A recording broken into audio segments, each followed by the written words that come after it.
आज मी नाश्त्यासाठी बनवलं होतं उपीट आणि उपीट बनवताना माझ्याकडून एक गंमत झाली. मी त्याच्यामध्ये शेंगदाणे टाकायलाच विसरले, तरी पण उपीट एकदम टेस्टी झालं होतं. रात्री मी कळ्या पाण्यामध्ये ठेवल्या होत्या उमलण्यासाठी. आता त्या सकाळी मस्त उमलल्या होत्या. मग मी ते गणपती बाप्पांना जास्वंदीचं फुल अर्पण केलं आणि दुपारचं जेवण जेवायला आम्हाला एवढा वेळ झाला. मग जेवण वगैरे आवरून घेतलं आणि गॅस ओटा पण पटकन क्लीन करून घेतला. प्रत्येक संडेला हे महत्त्वाचं काम करावंच लागतं, ते म्हणजे भाज्या आणायला जाणं. आठवड्याची एकदाच भाज्या आणून ठेवते आणि मला आज ना खूप फ्रेश भाज्या भेटल्या. जशा आपल्या गावाकडे भेटतात ना, सेम तशाच भाज्या मला आज भेटल्या.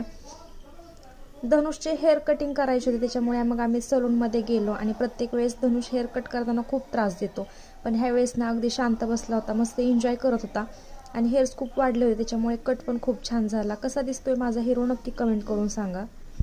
खूप दिवस झाले हे कंटेनर मी मिशोवरून मागवले होते. ऑर्गनाईज केलेच नव्हते, कारण मी लास्ट व्हिडिओमध्ये सांगितलं होतं की फ्रीजमधला